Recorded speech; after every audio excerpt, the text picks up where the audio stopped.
Globo Esporte.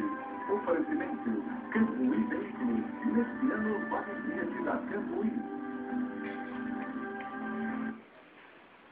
Jornal Hoje. Oferecimento Prates Bofim.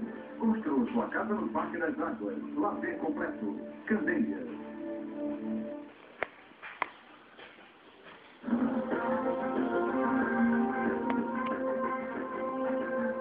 Boa tarde. A sucessão de Bento XVI. O que muda na igreja depois da renúncia do Papa? Os católicos do mundo agora querem saber quem será o sucessor. Os fiéis fizeram vigília no Vaticano durante a madrugada em solidariedade ao pontífice. Um carro alegórico bate na rede de alta tensão, pega fogo e mata 4 pessoas no litoral paulista. O carro que homenageava Pelé no desfile de uma escola de Santos levava o ex-jogador Coutinho e 22 crianças. A sexta-feira de carnaval no Brasil. Nossos repórteres mostram o desfile de blocos de Olinda.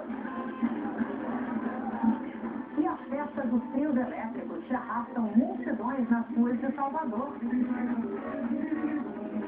Expectativa no AMB, São Paulo conhece hoje a escola campeã do Carnaval 2013. Você vai ver ainda como foi a segunda noite de desfiles do Grupo Especial no Rio de Janeiro. A Beija-Flor, de Milópolis, contou a história do cavalo.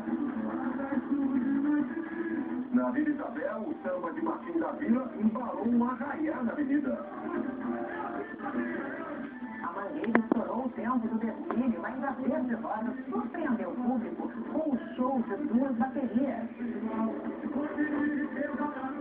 Agora no Jornal Hoje.